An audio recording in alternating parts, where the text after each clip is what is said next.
Do, do, do, ah. Do, do, do, ah. Bonjour et bienvenue dans cette nouvelle vidéo de MTC Yangsheng. Aujourd'hui, j'ai le plaisir d'être en compagnie de Mathéa Pamar. Bonjour Mathéa. Bonjour Sophie, je suis ravie d'être là. On est ravis également. Alors Mathéa, on se connaît depuis 7 ans environ. Mathéa est praticienne en médecine chinoise.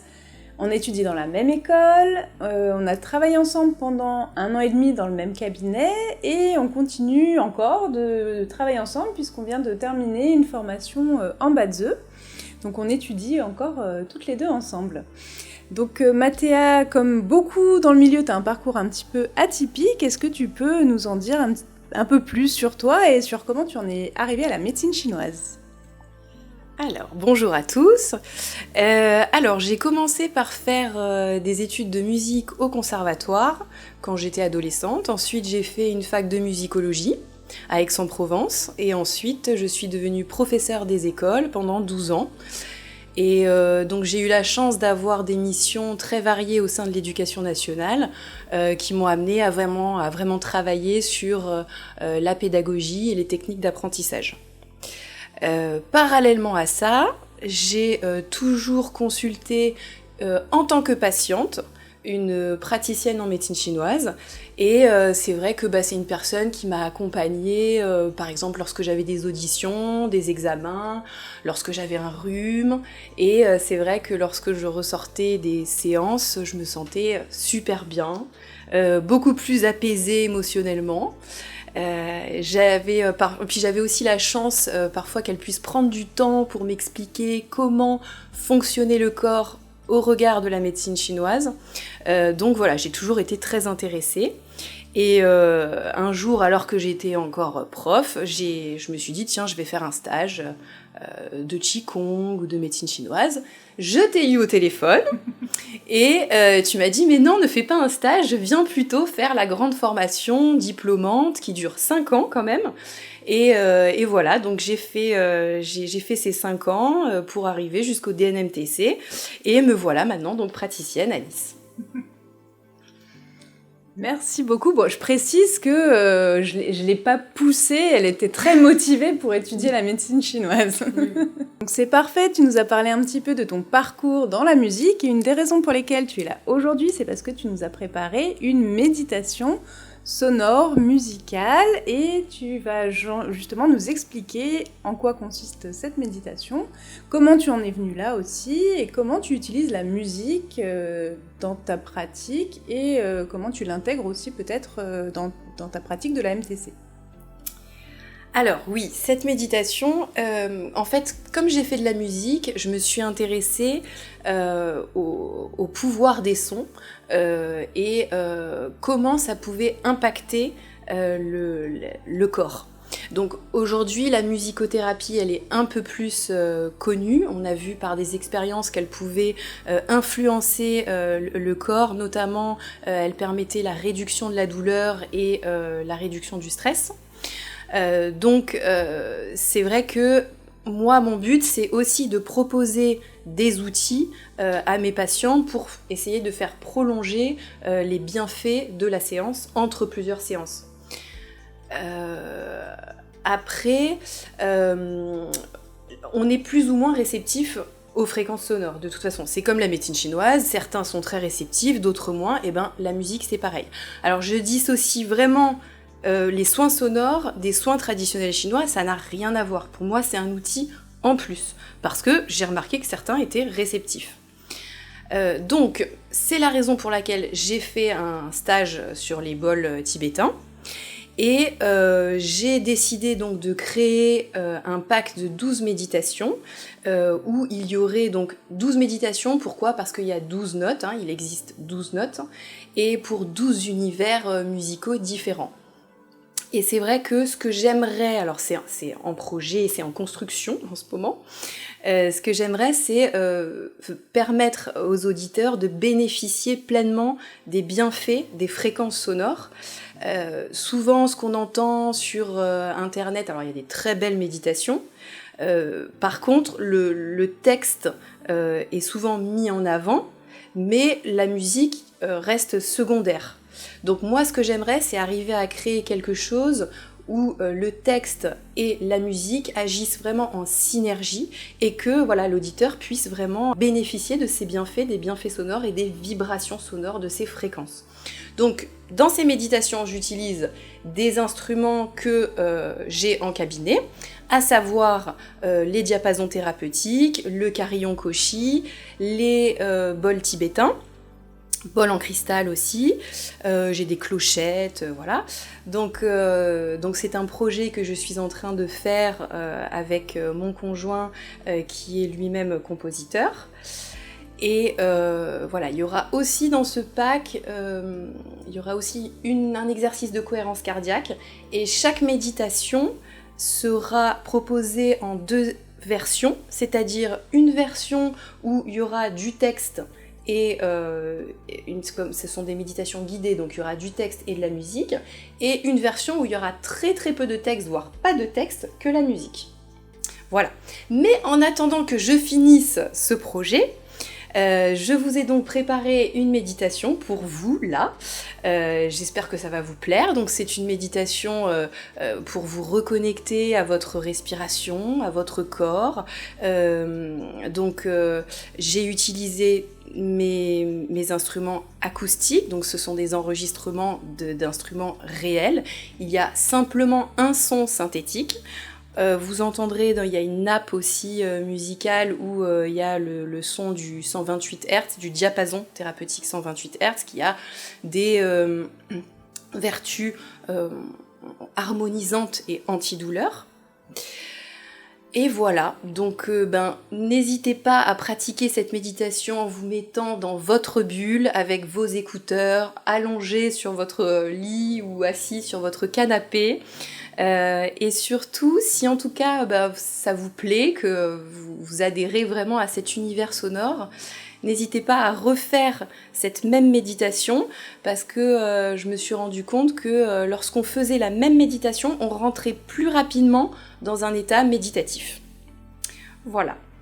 Merci. Alors en effet, j'ai participé à une conférence hier sur la méditation et l'hypnose et il confirmait tout à fait ce que tu dis. À force de pratiquer même une même pratique, en effet, on va plus loin, plus profond dans la méditation. J'en profite pour compléter un petit peu ce que tu disais que c'était un outil complètement à part de la médecine chinoise, ce qui est vrai, la musicothérapie, ou voilà, c'est quelque chose qui fait pas partie intégrante de la médecine traditionnelle chinoise, mais c'est vrai que vous le savez, puisqu'on a déjà proposé des vidéos, par exemple les Liu Suzhui, donc les 6 sons thérapeutiques, donc c'est vrai que, en tout cas dans la pratique de Qigong, le son est déjà depuis des millénaires utilisé, donc voilà, on sait depuis longtemps à quel point c'est vraiment très efficace et très intéressant comme outil. Donc merci beaucoup pour toutes ces précisions. Et alors encore une petite chose, Mathéa va aussi nous faire un autre cadeau. Elle a accepté de nous partager ses podcasts, puisque Mathéa depuis quelques temps maintenant propose des podcasts sur la médecine chinoise. Donc vous retrouverez des thèmes dont on a déjà parlé, notamment dans la série Parenthèses, mais toujours dit d'une autre façon, c'est intéressant, vous allez apprendre des choses supplémentaires, et puis il y a d'autres thèmes qu'on n'a pas abordés aussi, donc voilà, je pense que vous allez être très contents, et d'ailleurs, si vous n'êtes pas encore abonné à la chaîne, pensez à le faire pour être sûr de bien recevoir les podcasts de Mathéa. Alors est-ce que tu peux nous en dire un petit peu plus, comment ça t'est venu de faire ces podcasts, et puis peut-être à qui ils s'adressent Oui, alors ces podcasts, en fait, ça m'est venu parce que je me suis rendu compte que lorsque j'étais en consultation et que je prenais le temps d'expliquer aux patients ce sur quoi j'allais travailler dans leur corps en termes de yin-yang, de méridien, ils étaient super intéressés et ils avaient même envie d'en savoir davantage. Donc déjà, ça c'est une des premières raisons. Ensuite, c'est vrai que je trouve qu'aujourd'hui, les gens sont quand même... Il y a une envie croissante chez les gens de prendre en main leur santé, d'être plutôt dans une démarche de prévention, et puis de connaître un peu des outils pour potentialiser leur énergie au quotidien par des choses simples, par des pratiques qui nourrissent la vie, justement, comme le Qigong. Voilà, donc je me suis dit que ça serait intéressant pour eux, entre les séances aussi, de pouvoir écouter et d'apprendre des nouvelles choses. Donc ça, et ensuite, je trouve que le podcast, c'est un format assez pratique. On peut l'utiliser assez facilement avec les écouteurs, en train de faire une activité. Donc ça, moi j'aime bien, j'écoute pas mal de podcasts. Et ensuite aussi, je fais ces podcasts pour aussi une satisfaction personnelle, je l'avoue, parce que j'ai un passé d'enseignante, donc forcément, moi j'aime bien aller revisiter mes cours, aller repotasser un peu. Aujourd'hui, mes cours, je les vois plus du tout de la même manière que lorsque je les ai découverts, forcément. Et puis voilà, je trouve que ça me prend du temps en effet de synthétiser, de mettre en forme, d'écrire, d'enregistrer et de diffuser, mais c'est un enrichissement personnel. Et en plus, comme j'ai des bons retours, ça encourage et c'est hyper plaisant. Donc voilà pourquoi tous ces podcasts, j'espère que ça va vous plaire. Bon, je te comprends tout à fait. C'est pour ça qu'au bout de 2 ans, bientôt, je crois que la chaîne existe, je continue de faire ces vidéos. Et voilà, donc merci à vous de tous vos retours, parce que c'est ça qui nous donne envie de continuer. Donc, vous avez vu que Mathéa et moi, on est vraiment dans une même dynamique d'aimer partager notre passion et d'aimer accompagner aussi les personnes pour qu'elles prennent soin de leur santé. Voilà, c'est vraiment très important, on pense... pour notre monde même, que chacun puisse prendre en main sa santé, avec l'aide nécessaire à un moment donné, bien entendu. Mais voilà, c'est une démarche qui est importante pour nous. Merci beaucoup. Merci à toi. Bien entendu, je vous mettrai dans la description tout ce qui concerne Mathéa, essentiellement le lien vers son site internet, pour que vous puissiez en savoir davantage sur un petit peu tout ce qu'elle vous a raconté. Si vous êtes sur Nice ou dans la région, vous pouvez la consulter bien entendu pour une séance de médecine chinoise. Et puis si vous êtes plus loin, nouveauté aussi cette année, Mathéa et moi on va aussi proposer des téléconsultations dans une démarche justement d'aider les gens dans leur désir de prendre en main leur santé grâce aux outils de la médecine chinoise. Voilà, donc maintenant... on va vous partager donc la méditation. Restez là. Est-ce que tu as quelque chose peut-être à rajouter pour cette méditation ? Juste pour dire que les sortes de téléconsultations qu'on va proposer, ça sera vraiment dans une démarche de développement personnel. Ça fait plus référence aux arts stratégiques chinois, comme le Bazi, le Yiking. C'est bien ça ? Oui. Voilà. Alors, on va avoir une démarche un petit peu différente par rapport à nos outils respectifs. Mais voilà, c'est un accompagnement peut-être, on va dire. C'est ça. Donc, ce sera très différent, bien entendu, d'une consultation en direct. Mais on pense que ça peut... aider des gens. Voilà. Oui. C'est toujours notre objectif. Merci beaucoup. Merci Sophie. Et on n'a plus qu'à vous souhaiter une excellente méditation. À bientôt.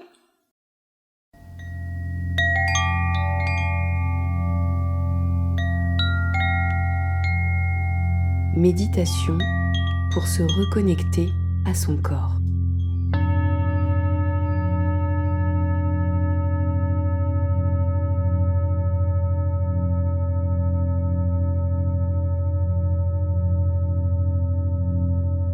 Dans cette méditation, je vous propose de vous reconnecter à votre corps grâce à votre respiration. Je vais aussi vous demander de vous connecter à une énergie protectrice, quelque chose ou quelqu'un qui veille sur vous. Cela peut être un guide, un ange, votre bonne étoile, l'univers par exemple. Vous n'avez pas à personnifier cette énergie, il s'agit simplement d'imaginer cette énergie sécurisante.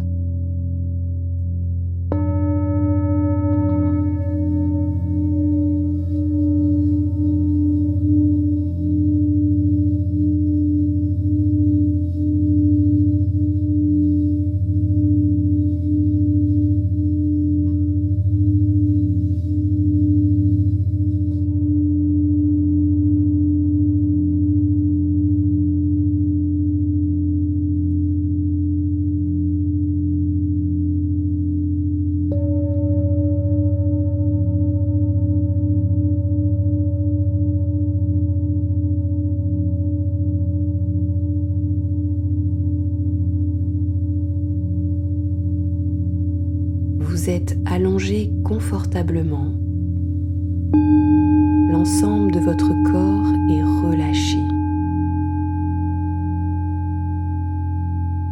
Commencez par prendre au moins 3 grandes respirations. Inspirez par le nez et expirez par la bouche.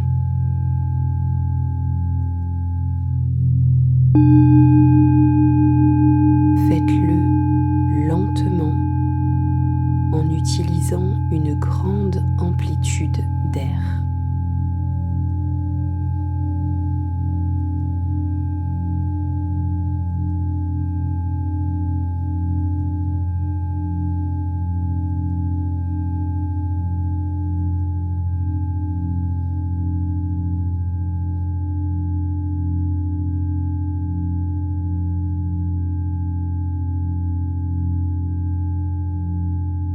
À présent, prenez contact avec votre guide, un ange, votre bonne étoile, et remerciez cette belle énergie de vous assister lors de ce moment de relaxation profonde.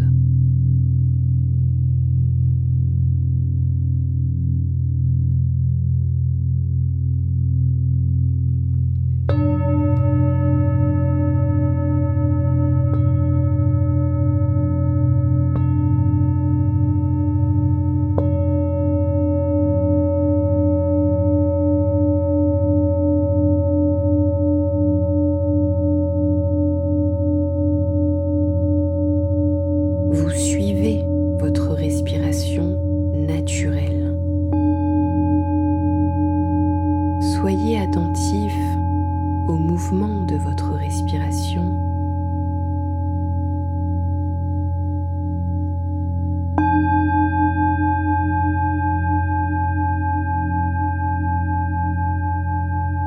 Les mouvements de votre poitrine, de votre ventre, et de tout ce qui peut bouger de manière infime en vous.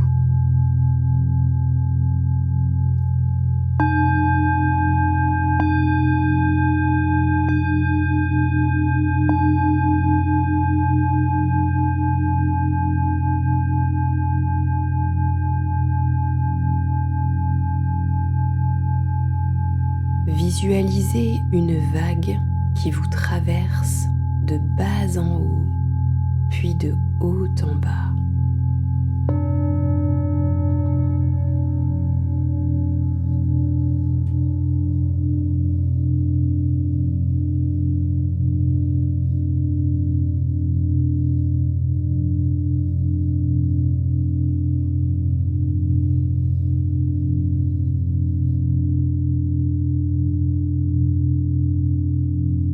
Lorsque vous inspirez, la vague monte des pieds jusqu'à la tête, puis lorsque vous expirez, cette vague descend de la tête vers les pieds.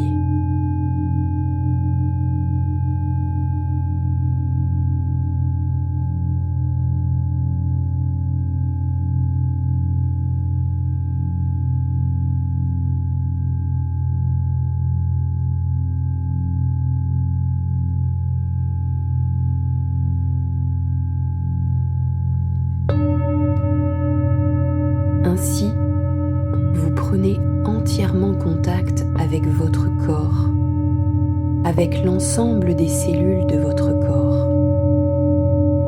Vos organes sont au repos. Votre système nerveux s'apaise. L'activité cérébrale diminue.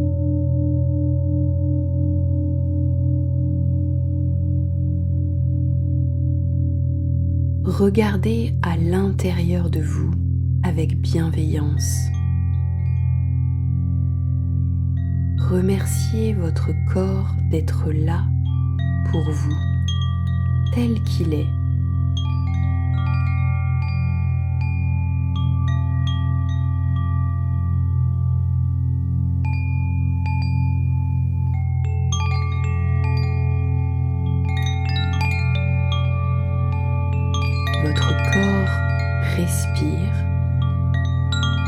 est en vie. Il est votre jardin, votre allié, votre ami.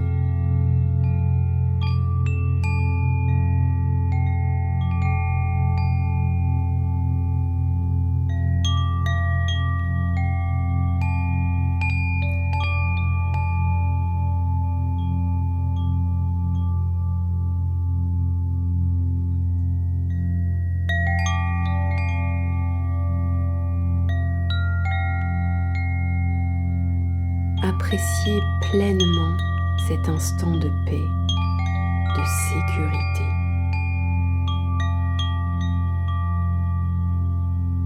Enfin, rendez grâce à votre bonne étoile, votre ange gardien. Remerciez-le de veiller sur vous, car vous n'êtes pas seul.